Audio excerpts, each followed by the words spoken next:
সবাই কমেন্টে জানিও কিন্তু এই শাড়িটা পরে আমাকে কেমন লাগছে।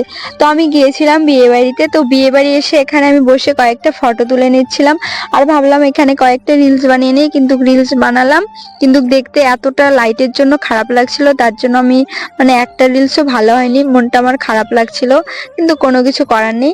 তারপরে আমি চলে আসলাম স্টলের দিকে। তো স্টলের এখানে দেখতে পাচ্ছ কত ভিড় ছিল, ফুচকার এখানে তো ভীষণ ভিড় ছিল, আর ছিল চিকেন পকোড়া ছিল, কফি ছিল, তো সেখানে বেশি ভিড় ছিল না। তো কি আর করা যাবে, তো এখন আমি চলে আসলাম চিকেন পকোড়ার এখানে।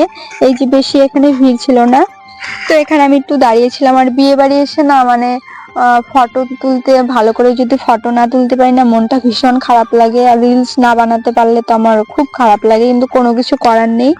তো ভাইকে অনেক বলছিলাম, তো ভাই রিলস বানিয়ে দিল, কিন্তু দেখতে খারাপ লাগছিল কেমন লাইটের জন্য, তার জন্য একটা রিলসও মানে ভালো হয়নি। তো এখন আমার চিকেন পকোড়াটা নেওয়া হয়ে গেল। তো এখন মানে চিকেন পকোড়াটা খেতে বেশ ভালোই ছিল।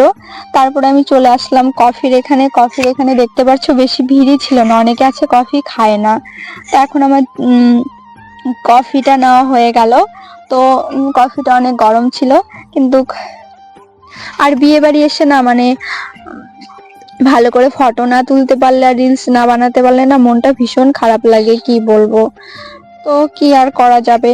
তো এখন আমি চলে আসলাম। তো এখানে ছিল ভাতের সাথে ছিল বেগুনি ছিল, তারপরে কাতলা মাছ ছিল, পাবদা মাছ ছিল, ডাল ছিল। তো এগুলো দিয়ে আমি খাচ্ছিলাম, আমার তো মানে ভালোই লাগছিল না, কি আর বলবো। আমি ফটো তুলতে পারিনি, তার জন্য মনটা আমার খারাপ লাগছিল।